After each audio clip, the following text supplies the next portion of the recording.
友邀請帶我哋參觀南華禪寺，了解一下傳統藝術同宗教嘅文化。寺廟裏邊嘅藝術品呢，通常都係以工藝美術為主，以雕塑、壁畫、建築裝飾同祈福法器作為呈現。作品除咗靚，仲要靚。走過冇電梯嘅樓梯，見到識得飛嘅飛天，經過唔係金嘅金缽，好金喎！喺呢度用信仰嘅角度去睇藝術更有高度。見到如來佛，你有幾真實？鰻魚用腳踩，分數有得晒。見到羅漢上單車變摩托，點都要搏搏。宗教造像更多係象徵意義，激發信仰同文化傳承。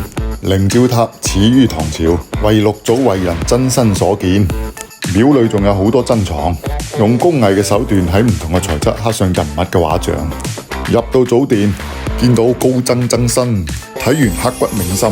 令我印象最深嘅反而係後花園嘅庭院深深，到處都係上千年嘅大樹，望住一切嘅平凡眾生。過客匆匆，人去樓空，古今多少事盡在笑談中。先祖用藝術嘅手段，用空間沉浸嘅方式，保留歷史，賦予信仰，從中揾到人生嘅意義同生活嘅智慧。關注我，令你睇更多藝術。